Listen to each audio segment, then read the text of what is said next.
ये तस्वीर उत्तर प्रदेश के पीलीभीत की है। वही पीलीभीत जो अपनी शांति, हरियाली और खुशहाली के लिए जाना जाता है, लेकिन इस बार यहाँ की तस्वीर कुछ और कहानी कह रही है।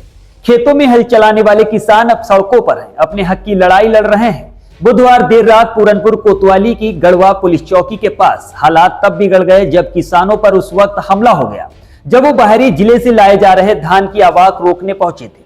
गोलीबारी में भारतीय किसान यूनियन के जिला अध्यक्ष घायल हो गए, उनके हाथ में गोली लगी। फिलहाल उनका इलाज पूरनपुर के सरकारी अस्पताल में चल रहा है।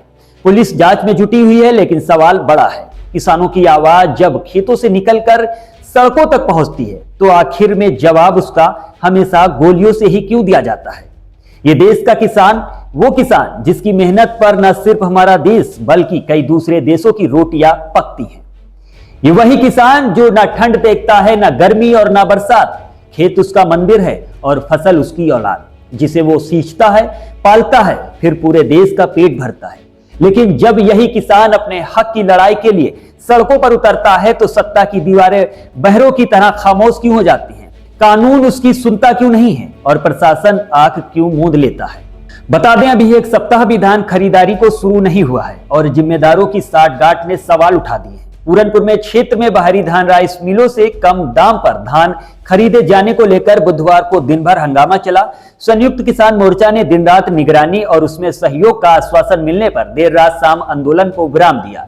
इसके बाद बताते हैं कि किसान नेता सेहरामो उत्तरी क्षेत्र में गढ़वा खेड़ा पुलिस चौकी के पास निगरानी में थे। जिला अध्यक्ष रंजीत सिंह का कहना है कि हम एसडीएम के आश्वासन के बाद निगरानी के लिए पहुंचे थे। कई अन्य किसान संगठन के कार्यकर्ता भी मौजूद थे। इस दौरान उन्होंने पुलिस चौकी गढ़वा खेड़ा के पुलिसकर्मियों को बताया कि वो बाहरी धान की आवाक रोकने आए हैं।